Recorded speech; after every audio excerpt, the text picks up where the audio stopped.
지금 러시아의 본토가 아군 미사일의 공격을 받는 기괴한 아수라장으로 변하고 있습니다.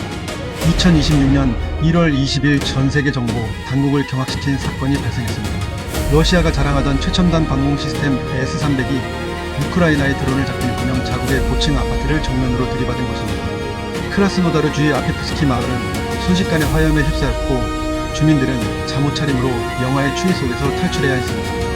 오늘 K팩트에서는 러시아가 왜 자국 아파트 폭격을 우크라이나의 플라밍고 미사일 탓으로 돌리려 하는지, 그리고 우크라이나가 딥스트라이크 센터를 통해 러시아의 보급줄인 철도망과 북한제의 무기를 어떻게 증발시켰는지 그 숨막히는 이면을 낱낱이 파헤쳐보겠습니다.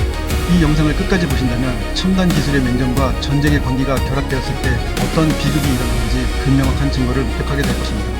긴박한 분석 지금 시작합니다.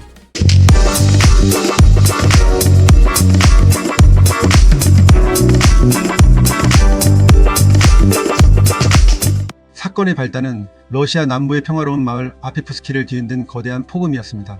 공습 경보가 울리자 러시아 방공부대는 급하게 미사일을 발사했습니다. 하지만 발사된 미사일 중 한 발이 공중에서 비정상적인 궤적을 그리더니 수킬로미터 떨어진 민간인 거주 구역으로 내리꽂혔습니다. 177세대가 거주하는 고층 아파트의 외벽이 종이장처럼 뚫려 나갔고 거대한 화염 기둥이 솟구쳤습니다. 러시아 관영 선전 매체들은 즉각 우크라이나의 드론이나 플라밍고 미사일이 민간인을 공격했다고 대대적으로 보도했습니다. 하지만 오픈소스 정보 분석가들과 현장 목격자들의 증언은 전혀 다릅니다. 폭발 현장에서 발견된 파편들은 명백한 러시아제 지대공 미사일의 부품이었으며 레이더 기록 또한 아군 진지에서 날아온 궤적을 가리키고 있었습니다. 이것은 기술적 결함이나 숙련도 부족이 불러온 전형적인 자책골이었습니다.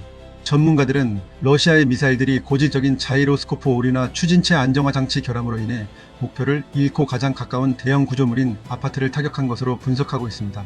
비극은 여기서 멈추지 않았습니다. 이웃한 아디기아 공화국의 노바야 아다지아 마을에서도 똑같은 참극이 벌어졌습니다. 드론 공격을 막겠다며 쏘아 올린 러시아 미사일이 또다시 다세대 주택을 덮친 것입니다. 이 사고로 8명의 민간인이 중상을 입었고 아파트 주차장에 있던 차량 15대가 고철로 변했습니다. 아디기아 공화국의 수장 마랏 쿰팔로프는 이 역시 드론 공격 때문이라며 진실을 은폐하려 했지만 분노한 주민들은 소셜미디어를 통해 러시아 미사일의 발사 장면과 추락 장면을 잇따라 게시하며 정권의 거짓말을 정면으로 반박했습니다. 밖으로는 적과 싸우고 안으로는 자국 미사일을 걱정해야 하는 러시아 국민들의 공포는 이제 임계점을 넘어섰습니다. 특히 아파트 중간층에 박힌 미사일 잔해를 목격한 주민들은 정부가 자신들을 방패막이로 삼고 있다며 거세게 항의하고 있습니다. 이는 단순한 사고를 넘어 푸틴 정권에 대한 신뢰가 뿌리째 흔들리는 지정학적 변곡점이 되고 있습니다. 지정학적 관점에서 이번 오폭 사건은 러시아 방공망의 심각한 시스템적 과부하를 의미합니다. 우크라이나가 드론과 미사일을 섞어 쏘는 복합 전술을 구사하자 러시아의 낡은 레이더 시스템이 피하 식별에 실패하거나 유도 장치에 오류를 일으키고 있는 것입니다. 특히 제조 공정의 결함이 있는 탄약들이 대량 보급되면서 발사 직후 엔진이 꺼지거나 방향을 잃는 사례가 빈번해지고 있습니다. 이는 러시아 방산 산업이 서방의 제재로 인해 정밀 부품을 조달하지 못하고 있음을 보여주는 결정적 증거입니다.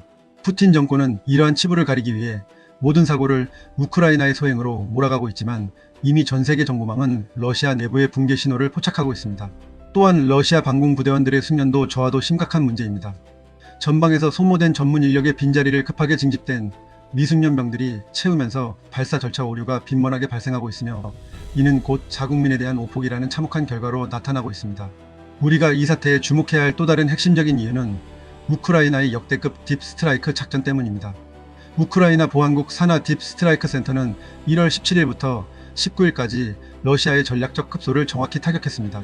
루안스크 전선에서는 러시아의 귀중한 자산인 S-300V 자주포 발사대 9A-84를 고철로 만들었습니다. 하지만 가장 충격적인 성과는 바로 북한제 M1991 다연장 로켓의 파괴입니다. 러시아가 북한으로부터 공수받아 전선에 배치한 이 치명적인 무기는 우크라이나 드론 부대의 정밀 추격 끝에 불꽃놀이처럼 산산조각 났습니다. 이는 북한과 러시아의 군사적 밀착이 우크라이나의 기술적 우위 앞에서는 무용지물임을 증명한 사건입니다. 북한제 M1991은 러시아의 기존 다연장 로켓과 탄약 호환성이 떨어져 물류 부하를 가중시키던 차에 우크라이나의 정밀 타격에 노출되면서 러시아군에게는 핵 계륵과 같은 존재가 되어버렸습니다. 기술적 분석으로 들어가 보면 우크라이나의 이번 공격은 매우 치밀했습니다.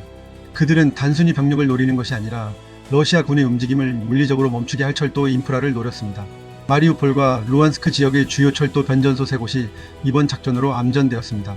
사르타나 변전소와 카렌 변전소는 러시아의 군수 열차의 전력을 공급하는 핵심 시설입니다. 2500kVA 변압기가 폭파되면서 러시아는 이제 디젤 기관차 없이는 물자를 나를 수 없는 상황에 처했습니다.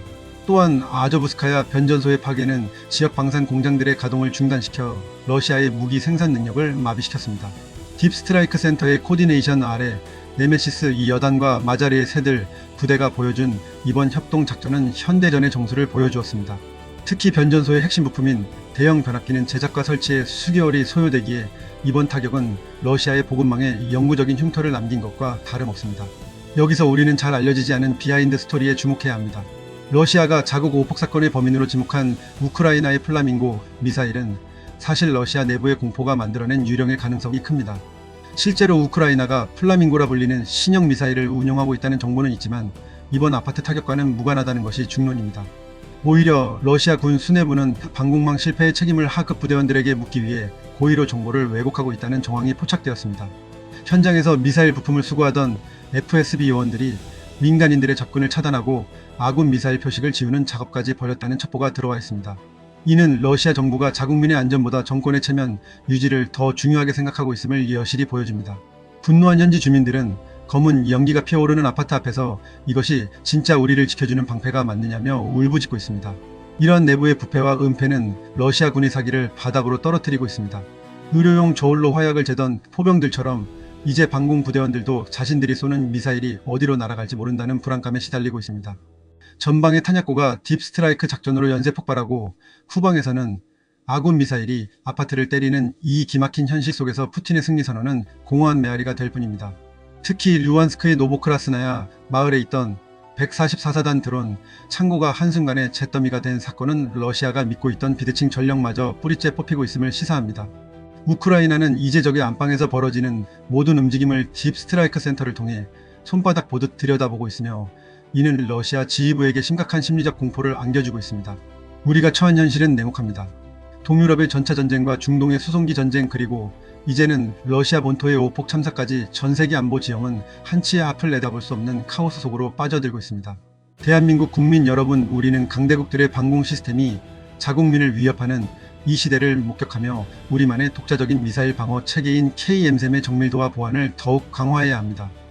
국제정세의 흐름을 놓치는 국가는 강대국들의 거대한 체스판에서 가장 먼저 희생되는 졸에 불과하다는 역사의 교훈을 다시 한번 새겨야 합니다. 러시아의 기술적 퇴보와 도덕적 붕괴는 우리에게 강력한 반면교사가 되고 있습니다. 특히 러시아가 북한에 전수한 방공 기술이 이처럼 결함투성이라는 사실은 우리 군의 북한 미사일 대응 전략에도 중요한 시사점을 던져줍니다. 이제 결론을 향해 달려가 보겠습니다.